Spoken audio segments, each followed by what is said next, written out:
Du har tjek på, altså, Josefine, ikke?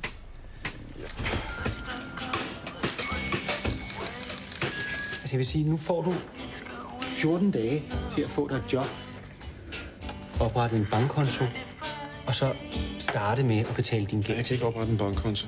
Jeg kan ikke have mit CPR-nummer stående noget sted. Hvorfor ikke? Nå, fordi så tager de mine penge. Hvem?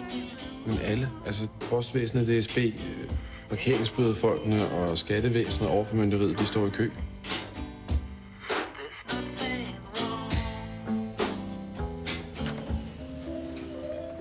Så svinger så min hørelse svækker, som om jeg er inde i en boble hele tiden. Jeg tror ikke, fordi det er også nede i maven hele tiden, ligesom. Du har scoret bagerpige. Nej, det har jeg aldrig sagt. Vent nu lidt. Jeg kom først.